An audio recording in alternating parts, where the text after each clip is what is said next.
What is it? What is all this about? A little. It's about you. Oh, it's Thursday practice. Is day Thursday? A little bit towards Tuesday. Okay. Hey, you guys look a lot better today for some reason. Is it new stadium being a stadium? That must be it. I don't know. Ho just looks different today. Appreciate it. Good day today. I just talked to the guys so much about, visualization. We talked a whole lot about, talked to Jalen, talked to DJ. Said, what did it feel like? What did it feel like when you caught that touchdown right before the half? Boy, that feels good. I remember when that clock ticked down. Right? Man, I like that. That's what you do it for. And those things aren't easy. This is the toughest opponent we've had all year. It's the game that decides the South. So talked a lot about visualization, talked about the mental preparation. The key is don't beat yourself. Be fundamentally sound, 0 penalties, 100% ball security. That's how we win the football game. And then you got to go out and get attack. I always tell them, if we're UFC fighters, we're going to lose. We're going to lose going forward and attacking. And so got a lot of confidence. Guys are ready to play. I know they're going to play their hearts out. Definitely blessed to have a backup quarterback like you do that's so entrenched in the system and really doesn't skip a beat too much from losing your. Just what I told Mike, I said, I think it was good that last week that he got in there, because there's no way you can say every day prepare like you're going to play, but you can guarantee when you go, I wasn't ready for this. You know what I'm saying? And but Mike's skill set is one. All I told him, I just tell him all week long. And I'll be honest, I'm not worried about how he's going to respond. He's a veteran. I said, just use the best personnel in the Pac-12.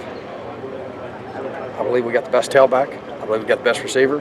I believe we got as good offensive line as there is in the league. The tight ends, the personnel we have, just use the personnel you have and take what they give you. And you're not playing linebacker. Right, that's one of the things. I got to get our guys. I get our guys fired up. I talk for 90 seconds. I hate coming out of that tunnel because, man, I'm just like you can't help but get all, your heart about to explode out of your chest, and say I'm not playing. So I need to kind of be thinking. So I don't really like that. And so I told him, he said, it ain't about how fired up you get. The game lasts 4.5 hours. Just take what they give you, be efficient. But Mike's going to do great. There's no doubt in my mind.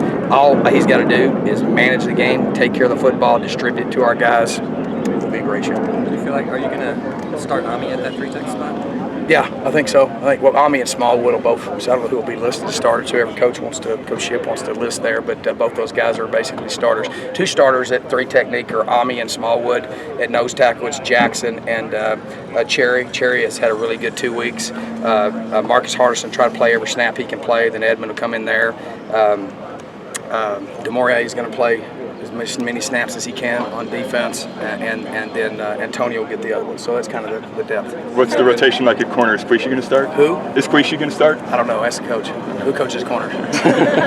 You talk about Marion Grice getting picked up by the Cardinals. Fired up. Man, matter of fact, I do prayers with my son at night.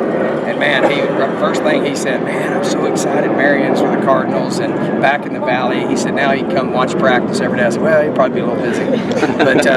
But no, just so happy for him. If people really knew his story, what an incredible young man that guy is, and the unbelievable adversity and the things that he's overcome and accomplished. Really proud of all our guys. Will starting yesterday. My mom loves Will Sutton, so she calls and tells me, "Hey, Will's starting." So I'm so happy to see those guys doing well. I think Marion being in the Cardinal system is going to really be a great fit for him. So very good move by them by bringing him here, because I just don't think there's not a guy that I've coached that I think more of than Marion Grice. So I feel good about it. Yeah, I think Lyo's going to play. I don't know if he'll play the entire game, but he's going to play. Can have just the excitement of having the blackout, the big game, conference championship possibly could come down to these teams. Well, yeah, that's what you do it for. I like driving to work at, get here at 5:30. There's people camped out waiting to get tickets. Man, that's awesome. So, the blackout and just the pageantry of college football is what makes it fun. Just what it's developed into is just it's incredible. Game day atmosphere, the build up to it. To get to do it for a living, man, it's a blessing. And to get to do it with the guys I'm doing it with, man, I really love this football team, the character, the leadership, the staff we have in place, man. I mean, it's great to come to work every day, and I can't wait to see them get after it Thursday night. It really seems like maybe UCLA has kind of moved up in the ranks when it comes to rivals of ASU. Well, I think because what this game's been. This game has determined the Pac-12 South. You want to win the Pac-12 South, you got to win this game. Ready? So that's what's made it such a marquee game. And obviously recruiting. You know, California is obviously a big recruiting area for us, and so you know that's we go against them and compete against them on almost everything. So yeah, I mean, I think whenever you have those type of games that come down to the last play of the game, you know, this has come down to the last snap of the last series of the game 2 years in a row. And that makes for pretty exciting football, and I think that develops that rivalry and that kind of stuff. So I think both sides understand that, and obviously we've got tremendous respect for their program and what they've been able to accomplish, and that's what it's about, man. I mean, this is the games that our fans want to see, our coaches want to coach in, and our players want to play in, and so we have to go win them.